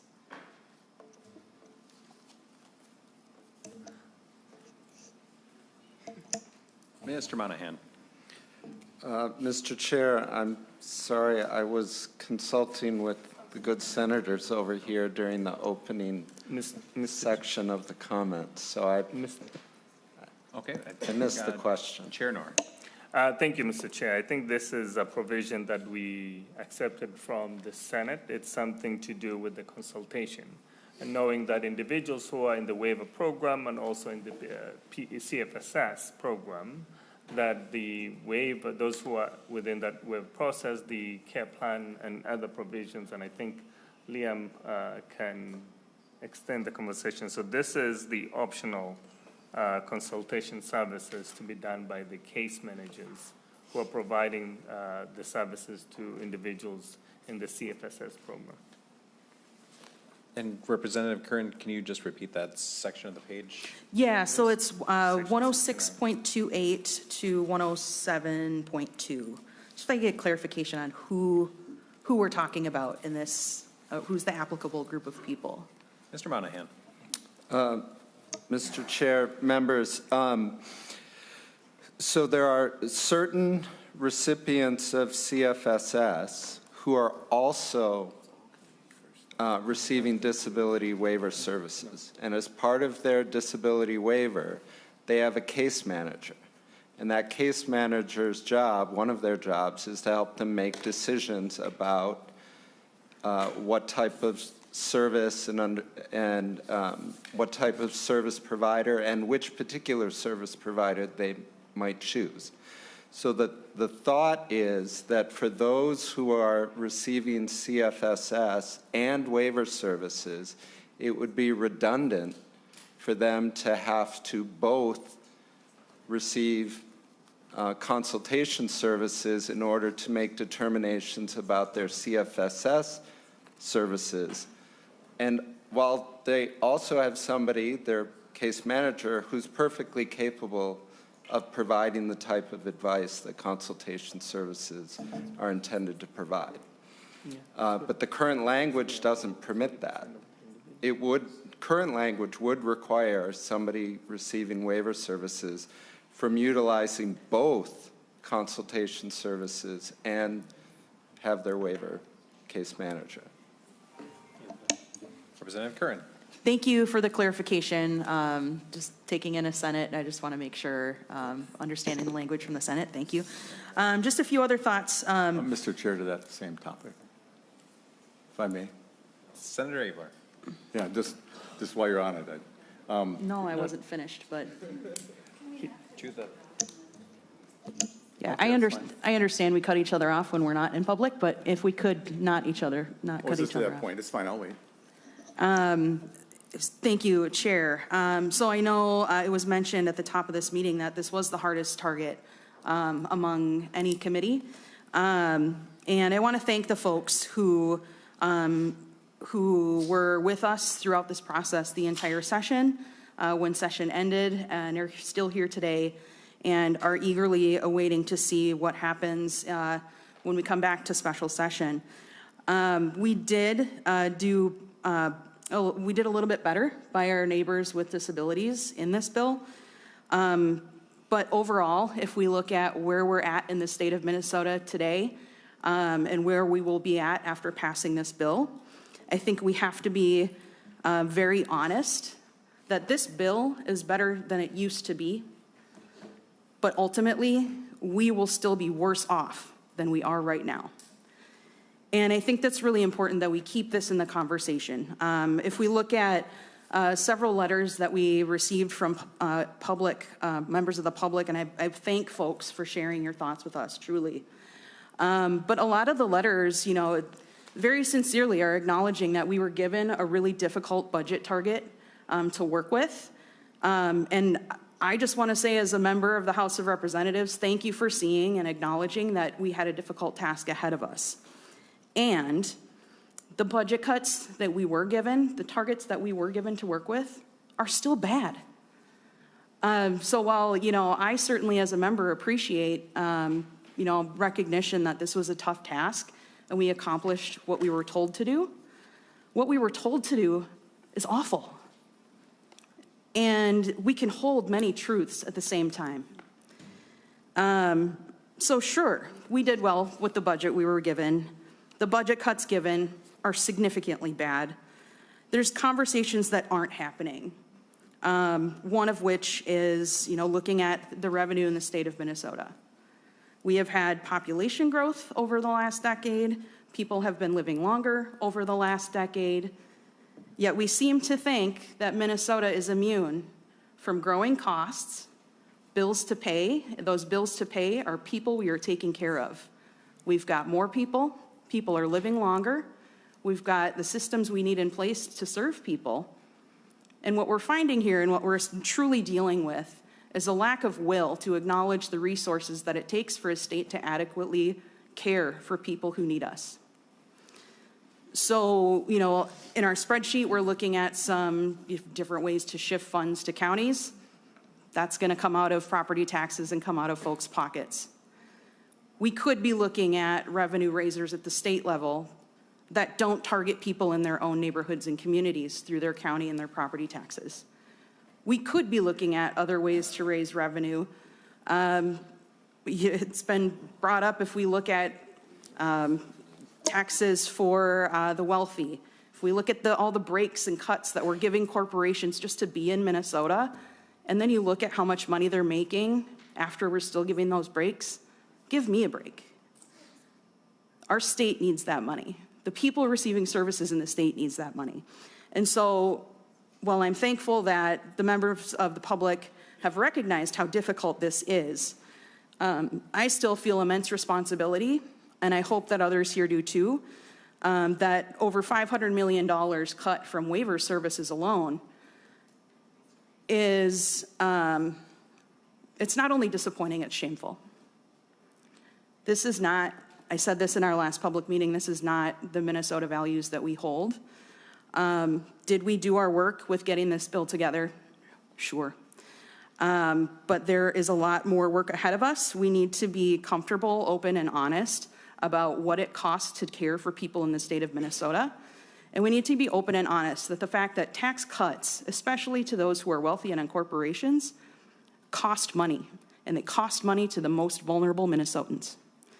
So that's the conversation that's not happening, that should be happening. We can acknowledge a giant budget cut all day long and talk about how much it sucks, but we should be talking about how we can avoid it. So I hope that we can come back in future years and be really, really honest with each other about what it takes to care for the people of Minnesota. Thank you. Further discussion on the bill in front of us. Senator Abler. Thanks, apologies. I just thought we were going to exhaust the topic, so I apologize. Anyway, back to that same topic about the must consider, and I just appreciate the representative bringing it up. There's a phrase there which I didn't notice, the must consider. So I thought it was that they were going to apply last I saw, and I don't know all the technical changes that happen along the way with TA. Is there some reason on earth why they have to, like, the commissioner must consider compared to just doing it? You know that, Mr. Monahan? It seems like a pointless piece of prose here. So I considered it. It's on line 1.6.30. So besides the fact you have to wait for federal approval, because I don't know, should I ask Ms. Grom to come up if she's even here? Or Mr. Monahan, do you know where that phrase came from? Yeah. Did somebody eat the canary or something?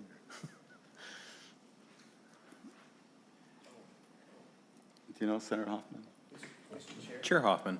Thank you. I mean, yeah, I hear you on that. We should direct the commissioner to submit a work plan to the folks. Chris, do you want to? Well, let's consider having Ms. Grom come up and talk about it, but maybe she'll come up, maybe she won't. And thank you. Mr. Chair, Ms. Grom, do you want to just comment on that? And it seems like it's kind of pointless language. Ms. Grom. Mr. Chair, Senator Abler, yeah, I'm not sure why the language was drafted in that way. Oh, Christy Brown with the Department of Human Services. But we are fine with submitting a waiver. You can just say that the commissioner must submit a waiver. We think that, as Mr. Monahan described, this does make policy sense, that when someone has a waiver case manager, you don't necessarily need another person to advise you on your informed consent and all those things. And so we don't want to make people jump through hoops unnecessarily. Well, thanks. Senator Abler. Thanks, Representative Coran, for helping us notice that. Thank you. I have something else to talk about, but I'll yield to somebody else for another topic if they want. Okay, thank you, Senator Abler. Further discussion on the spreadsheet or the language? Senator Abler. Okay, thanks. I thought we should talk about the contingent rate work that we've done. As you notice, Senator Hoffman was going to mention that there's no county shifts in here. The governor, I mean, not to impugn anybody, but I just thought some of these large county shifts were like just equal to a property tax increase, kind of echoing previous comments. And I'm glad we were able to avoid those. I think if people notice the impact on the counties, it's precious little. I wish it could have even been less, but it's really de minimis compared to what was all being faced before. And so part of avoiding that was creating about $180 million in contingent rate reductions, half of which are directed toward the competitive workforce factor and half of which are directed toward the county share of some residential services. And if that actually came true, it would still be the softest county share of anything. But I hope it doesn't. And so we create a very inclusive task force and spend a lot of money to get a facilitator and find ways to dig out how can we find some ways to economize and maybe actually improve the programming. There's about 29 or 30 people on there, and there's a list you can read. I think it's a really inclusive list of who is, at risk, who understands this, and what could happen. And so, and further, one thing we didn't talk about that might be an amendment for later was that the report is going to come at the end of 26, so it could be used for the 27 budget. And, there may be a chance for an update if there's anything they've thought of kind of early on that we could even in the 26 budget, which we can address as a possible amendment. And they would just come anyway, so to talk to us. But then this committee, this task force, if it's a task force or a council, whatever it becomes, will exist until 28. And I think given what we're all afraid of happening, that if you ever wanted a group to be thoughtful in determining what shall we do if we have to soft land another program, how do we get buy-in from actually you all out there? If you've noticed some of the things that have happened in these private meetings, not very much bad happened in these meetings. Sometimes really bad ideas come out, and it affects many more things than anybody realizes. It's just an easy way to do it. I think the transportation bill is maybe an example of that, Mr. Chair. Where a surprise thing happened there, but this is a way to help that happen. And so if you understand that, that's the point of that. And I'm confident that it will be better than just finding a way to do another $180 million cut now, which would have been the choice we had to do. And some of the things we wanted to do or we're thinking of doing, none of us wanted to do. And I think that got us to the point now that there's no immediate cuts to anybody in this bill. There's some future loss of inflation is CPI capped at 4. Just, the governor started at 2 and later demanded 3. And we pretty much said, no, we're not doing that. And so the nursing homes and the waiver folks are going to live with a 4% max. So pre-inflation doesn't come back in any heavy way.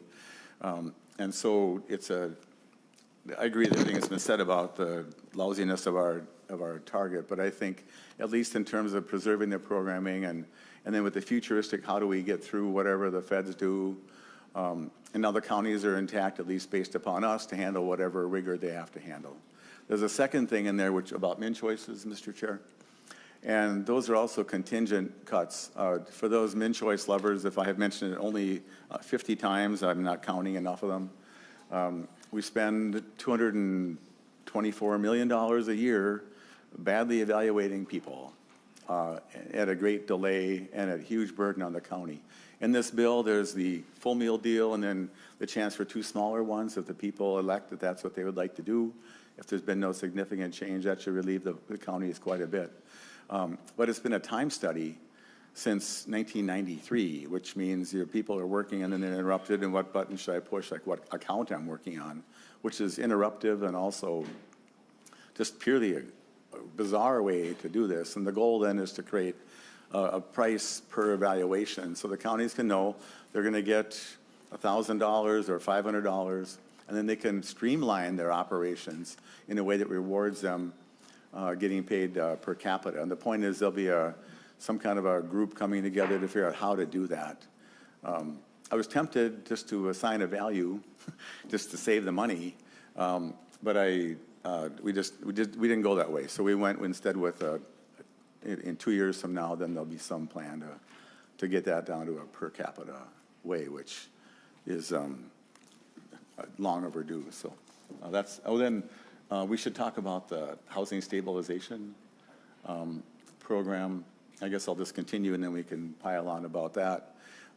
We really don't like people stealing money from us and you. We really don't like people not providing services to people when they say they are. We don't like having TV shows and exposés of people who are totally unaware that they were on a list of people getting services when they didn't get any.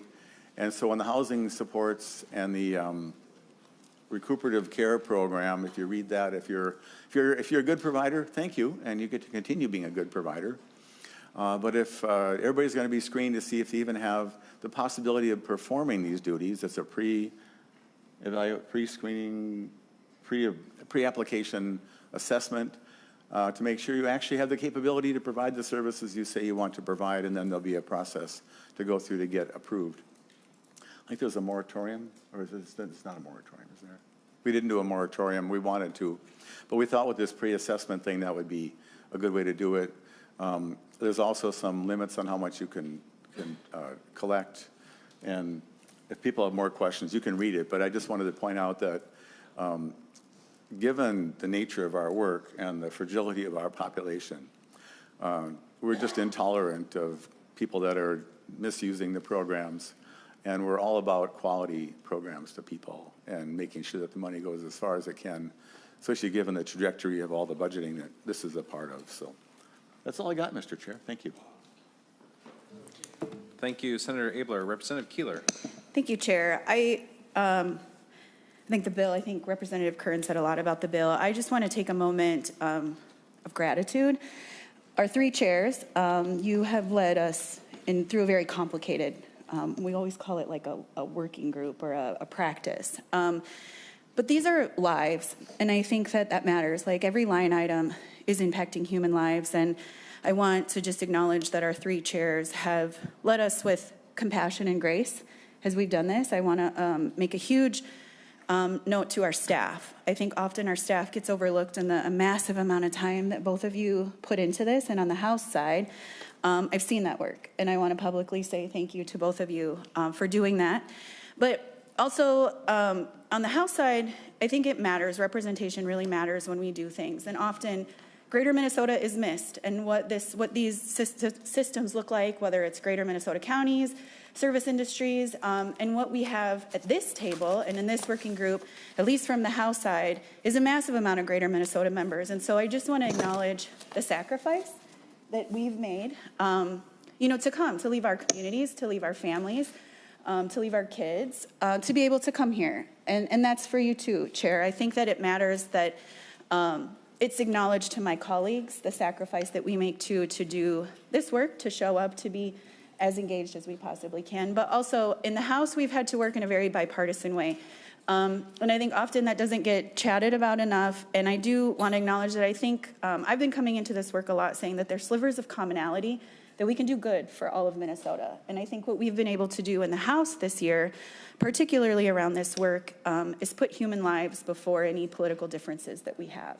That's not been easy, and it won't be easy. But I think that we've crossed some bridges here in the House of Representatives for us to do some long-term work that's good for the people of Minnesota. And so I just wanted to take a moment, chairs, to say thank you, particularly from the House side. because this bill is not great, but the work that we were able to do, I think, was done in a good way. And I just want to acknowledge that. So we'll be done. Thank you, Representative Keeler. Representative Gilman. My goodness. Thank you, Chair, and thank you so much. Yeah, I'll just touch base really quick on, again, the GOP members that were represented here, along with our Democrat colleagues, it's been such a unique situation and a privilege that I get to be here, and that's been my hope, is that we could find some commonalities or some connections and some crossing points. So I just want to go back a little bit when we talk about just this deficit and then what we had to work with here. And again, it is hard because, you know, the last few years there's been a very large sum of money that was, you know, that was available. And I do just want to bring this up. What I'm looking forward to is just working towards the common good. When we had an $18 billion surplus and then raised taxes by $10 billion, it is challenging that some of these main things were not addressed and fixed, that there were other priorities. What I am grateful for is that going forward, we can look at that together and work hard. So nursing homes did have to take some we had to compromise. We had to figure out, how do we make all this work? Does the disability community take hits? And we had some hard conversations when we first got together. And in hopes, as we keep going through this next legislation and just work through these proposals, we did come unified to the governor and said, hey, here's where we're at. Mm-hmm. And the message was very clear and it was delivered well. And again, I'm just really grateful that we were able to do that and be united in that aspect. And so I look forward, again, to the policy piece of this, and I'm super excited to get to know some of our staff and the people here that have been just, they've blown my mind how they know one article could be attached to so many other pieces, and just watching this work that they do and the care that they have, and how actually us legislators get to be a part of that. And we get to represent our communities well. So I do welcome more phone calls, and I will read every single letter that came to me, and I appreciate all the emails. It's heartbreaking. It is heartbreaking work. It makes me a little emotional. And again, I am a bulldog, and I'm going to come after those fraudsters. I'm so excited that we have colleagues now that want to lock arms with us and go after them, because it's nonsense that we even have to determine, where do we go with this? Who's going to suffer here in Minnesota because of other people are laughing their way to the bank? So I'm passionate about it. I'm frustrated about it, but I'm really excited because there's really smart people in the room and that can help us write laws that will make it so difficult for people to think, hey, let's come to Minnesota and set up an enterprise here. That would be on the backs of our most vulnerable. So thank you, and thank you, chairs, for your work and just being a really good example about just working it out. And I really appreciate it. Thanks so much. Thank you. Representative Jacob. Thank you, Chair Schumacher. And thank you to the entire committee, the work that's been done. But I want to just maybe speak to the contrast of where each of the different members kind of sit here.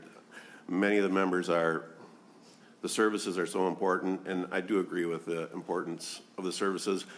But for myself, the defending the taxpayer. So we all probably would have written a much different bill had it been just up to each and every one of us. But I think what you see here really is the proof is in the pudding of the compromise that's met when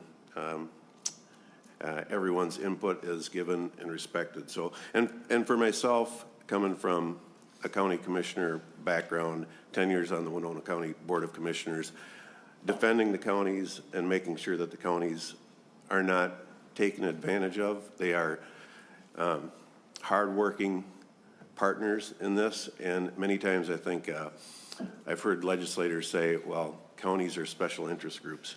Counties are not special interest groups. Counties are an arm of the state. So, I appreciate the work that the counties do, what they, their involvement, how good they really make the state look. So, all in all, this is a real compromise, and I'm happy with the outcomes. So, I'll leave it at that. Thank you. Thank you, Representative Jacob. Representative Curran, anything else from? Okay. Senator Fate. Thank you, Mr. Chair. Yeah, and I'll just be very brief. There was a lot of very difficult decisions made by this committee and a lot of hard work that was put in a very bipartisan way. We didn't get the target that we think human services needed and deserved, especially in terms of helping our most vulnerable people, but we worked with what we got, and the committee really worked really hard together. I want to say thank you to all three chairs and the members for, I want to thank all three chairs for including all the members and having everyone's voices heard in this throughout the process and being accessible and letting us share our concerns with where we started versus where we ended, and we landed in a better place, I would say, given the situation we're in. So I just want to say thank you all. Chair Hoffman. Thank you, Mr. Chair. And 20-some years ago, a congressman who was a senator said Health and Human Services should be something that is not partisan. It should be pragmatic, common sense. And then he went on to say you should leave your ego in the hallway and focus on the matter at hand. And no matter what spectrum of life you come from or what your own lived experience, Jim Ramstad always was about that. And you saw that today. He was a former state senator, and you saw that in our work, that we were able to set differences aside and really focus on that, right? And I'm going to say a joke. I'm not going to say a joke. I'm not going to say something about teeth whiteners or teeth or the counties. He's going to gavel me out. He's just looking forward to reason to gavel me out. But I'm going to stay focused. That is clearly, and our target was terrible. And it's almost like people outside this orbit really, either they don't truly understand the breadth of what we're about, or they were so focused on something else that it was just not here. And so we kept saying over and over and over again, and at the time when the first targets were set, I said, we make up 25.7% of the state's budget, yet you're asking us to take 65% of the burden. That made zero sense to me. And the comment was, the math ain't mathin'. And we kept saying that. We kept saying that, right? And that's what kept pushing. $1.5 billion. House had a $1.3 billion. You had the same issues with your colleagues, too. It was helping people understand. And you can sit here and we can talk about the statistics. 25% of our population is 65 and older. 1 in 5 people in Minnesota live with a disability. 1 in 10 is chronic. They're there. Right? The number one reason for people dying in the state of Minnesota is because of alcoholism, right? It's alcohol that's doing it, right? All those things matter to us right here. And I couldn't have asked for a better group of people to have those conversations, hard conversations with. We're being vulnerable in here. We're being authentic. And we even stood up as a group with a letter to somebody that wanted us to reopen this piece, to have 6 people sign a letter to say to our leadership and to the administration, to the governor, this is what we're doing. We've done everything you asked us to do. Don't change the scope. That didn't happen this year at all. So you guys, that's cool. That would be a rim shot on a drum set that you would have and say, in a cymbal splash. But with that, it was really hard work. And Representatives Newer and Representative Schumacher, I wasn't tallying, but as they kept saying, the nonpartisan staff, who we should thank, and which you did at the very beginning, the Senate got rolled by the House. That was the first time in my history that, I kept seeing you take the red pen and you just kept marking off the Senate side, and, but it wasn't personal. We were actually having fun with the fact that the language that we were accepting actually was better. It was put together. Everything was put together. So if you can be authentic and do that and not personalize it, unlike some other groups, and I love the fact the gavel was coming up because I witnessed one gavel from the other body to a certain senator, and it made the primetime news. Our stuff doesn't make the primetime news. The only time it makes the primetime news is when Senator Abler digs into the candy jar and says those fraudsters that took the housing stabilization piece. We don't want to make that front news anymore. We want to make the front news for doing what's the right thing, and you all did the right thing, so be proud of what you did. It was easy for me to go in front of people and say, look at how our committee is working. Look at how our people are talking to one another. That's cool. So, Mr. Chair, if I could, I just want to thank you, Representative Noor, Representative Curran, Representative Gilman, Representative Jacob, Representative Keeler, Senator Zainab, Senator Aaron May Quaid, Senator Fatah, and Senator Abler.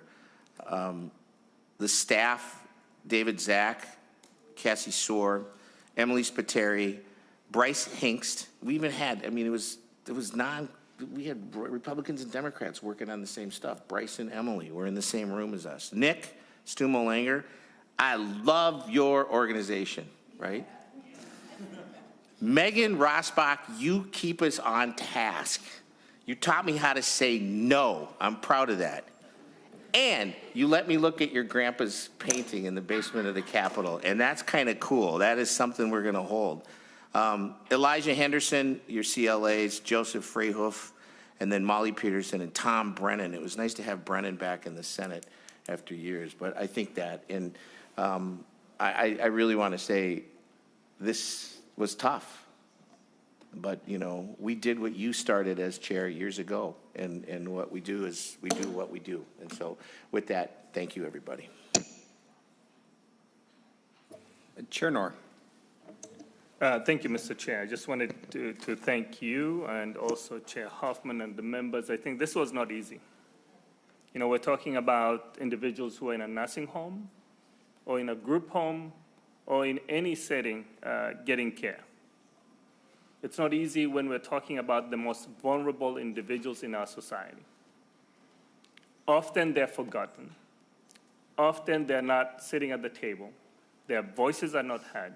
We are providing that direction to make sure that no one is left. That when we're balancing the budget on the backs of individuals with disability, we're able to have a shared sacrifice in different areas. We need to be thinking in different ways to provide the services for those individuals who need the most.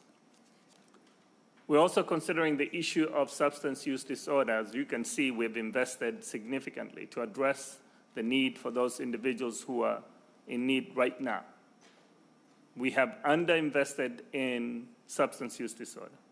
Likewise, I think in the mental health, the behavioral health area, it's something that we're looking forward to make sure that the other health committee will be able to address that as part of our portion in the House also is with Senator Wickland's area. Members, it's not easy to talk about individuals who are homeless, whom we haven't done much in this, but we've also provided that support to some of the housing support, including Avivo in Minneapolis. We talked about the challenges that we're facing, and I wanted to thank SEIU members for their collaboration and the work that we've done. We're taking care of workers. And for the AFSCME members who have been advocating for the Miller Building, who have been very good supporters to make sure that we address those who are dealing with critical needs in our state. As we separate DCT from DHS, it's really important that we continue the work that we've started. We also need to be able to recognize that we had a $6 billion deficit in our state. And some of the challenges that we had to deal with to have a fair, balanced budget meant cutting from other areas. Members, I wanted to say we have got a lot of work to do in the future. We know that the federal government is going to have a budget that is going to target the Medicaid. The same cuts that we're having now are going to be even more when the federal government passes their bill to put this on the backs of people who really deserve and to get Medicaid. And we're going to be coming back here to address the same issues. I'm hoping that it doesn't happen. As we contemplate what will happen in the next few months, I want you to be able to be part of that conversation. We didn't do this in a vacuum. We consulted with the professionals. We consulted with many individuals who provided their feedback. We had other members who were part of the working group to be able to provide us guidance and their experience. That is not easy. And it took us in the evenings, and this team never left the table, even to midnight, that we're discussing how we balance this budget. So with that, I know we've got more work, and we're hoping that the special session will be coming soon, and we can have conclusion of the discussion on the Health and Human Services Finance and Policy Bill. Thank you, Mr. Chair. Thank you, and thank you to everyone who has watched and participated in today's work group overview of things. I don't believe that there is anything else to be added, so with that, we are adjourned.